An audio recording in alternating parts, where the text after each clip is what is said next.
Hey Scrubs, it's Retro, and this is my mod showcase of the Paraglider mod by Loki Was Taken. And this is a relatively new mod. You've probably seen this in other videos on YouTube. It's very cool. It looks to be inspired by Breath of the Wild's Paraglider.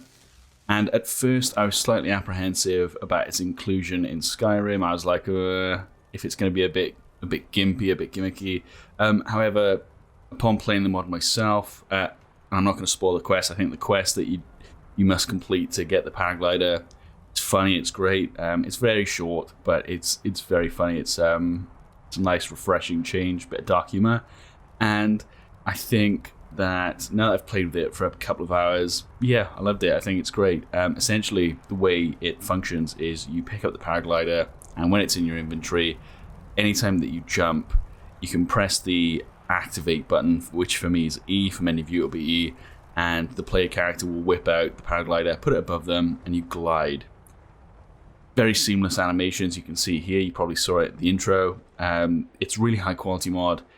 The animations are great, the effects are great, such as the stream following the Paraglider's sides. It works really well with, I'm using true directional movement, and it's actually recommended because then it really does feel like that Breath of the Wild Paraglider.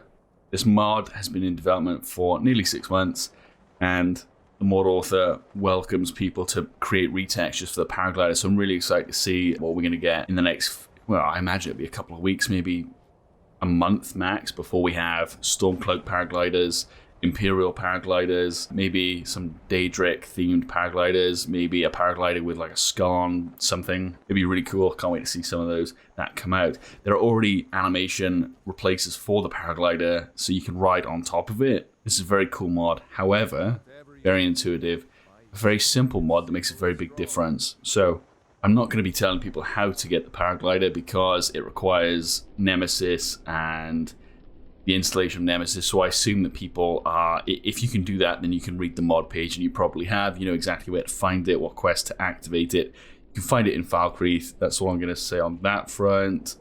Let's have a look at some of my gameplay that I captured using this.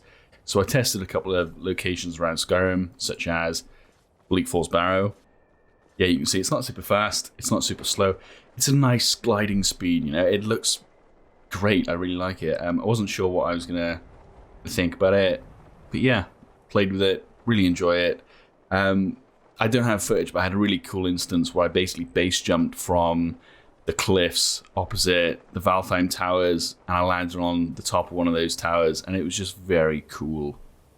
As you can see here, I went to the throat of the world, and the actual throat of the world area is not as high as you can get, so I tried to climb up this spire, messed it up a few times, but then I jump off of this rock going towards Riften. Seeing these blossom trees down here. Land here, there's a couple of bandits. Hit them with the some wildlife. Yeah, beautiful, beautiful. On the whole, really great mod. Really enjoy this one. I can't see it leaving the load order for a while. If people are wondering why there's an absolute smorgasbord of Imperials and Stormcloaks thrashing it out during the intro, that's from my Imperial Officer Let's Play. I'll have the link to that in the description also, because that started up last week. So this is a very brief mod showcase. I might start doing more of these if people like them. Just quite a brief thing. Someone asked me my opinion on the true directional movement mod. I could do a very short video on that. Yeah, let me know what you think. Peace.